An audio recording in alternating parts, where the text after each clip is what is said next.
আজ ছিল 6ই মার্চ, মেয়ের ছিল জন্মদিন। আর করবো না ভেবেছি, তারপরে টুকিটুকি করতে করতে অনেকটাই কিন্তু মোটামুটি বড় করেই করেছি। এদিকে সকালবেলা গিয়ে বাজারটা নিয়ে চলে এসেছে, তারপরে এদিকে কাটাকুটি কমপ্লিট হয়ে গিয়েছে প্রায়। আর এদিকে হচ্ছে মেনুর মধ্যে ছিল মাটন, আর ছিল হচ্ছে ফ্রাইড রাইস, একটু ভাত, আর ছিল ভেজ ডাল, আলু, পনির, দই, মিষ্টি, চাটনি, ব্যাস এটুকুনি। এর থেকে আর বেশি কিছু করিনি। আর এদিকে কিন্তু মাটনটাও হয়ে গিয়েছে, বলতে বলতে রান্নাটাও কিন্তু হয়ে গিয়েছে। তারপরে একটু ডেকোরেশন করে নিয়েছিলাম।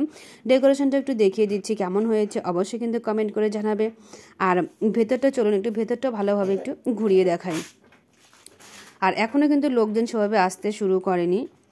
তারপরে আমি একটু এদিকেও ভিডিওটা একটু দেখিয়ে দিচ্ছি। আর আমি কিন্তু সেভাবে ভিডিওটা করতে পারিনি, আর এতটাই ব্যস্ত ছিলাম কি বলবো। মানে আমি যে একটু ভালো করে ভিডিও করব বা একটু সবাইকে দেখাবো, আমি সেটা করতেই পারিনি। মাঝে মাঝে যেটুকু একটু সময় পেয়েছি সেভাবে একটু তুলে নিয়েছি।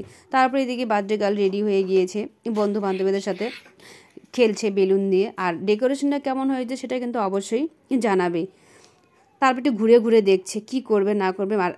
আর আমার মেয়ের এই সাজটা কেমন হয়েছে সেটাও কিন্তু জানাবে। তারপরে শুরু হয়ে গেল কেক কাটিং পর্ব। আর কেকের মধ্যে এনেছিলাম বারবি কেক। আর আমার মেয়ের যেহেতু একটু বারবিটাই পছন্দ হয়, তো সেরকম বারবি টাইপ একটু কেক এনেছি। আর কেকটাও কেমন হয়েছে সেটা কিন্তু অবশ্যই জানাবে। তারপরে কেক কাটিং পর্ব এদিকে শুরু হয়ে গেল। আর মোটামুটি কিন্তু কেক কাটিং পর্ব শেষ হয়ে গিয়েছে। তারপরে বন্ধুবান্ধব মিলে একটু কেক ঠেক নিয়ে একটু আনন্দ করছিল, সেটা আমি সেভাবে দেখাতে পারছি না। আর এদিকে আবার মেয়ে চলে গেল বান্ধবীর সাথে একটু খেতে। তারপর বলতে বলতে দিয়ে দিল ভাত, গরম গরম বেগুনি, আর তারপরে দিয়ে দিল মাটন ফ্রাই, তারপরে ভেজ ডাল, পনির, এগুলো আস্তে আস্তে সব দিয়ে দিল। আর ওরাও আস্তে আস্তে সব যেটুকুনো পেরেছে সেটুকুনো খেয়েছে। আর আজকের মতো তারপরে ছিল শেষ পাতে ছিল দই, মিষ্টি, চাটনি। আর আজকের আমার জন্মদিনের ভিডিওটা কেমন হয়েছে অবশ্যই কিন্তু কমেন্ট করে জানাবে। টাটা।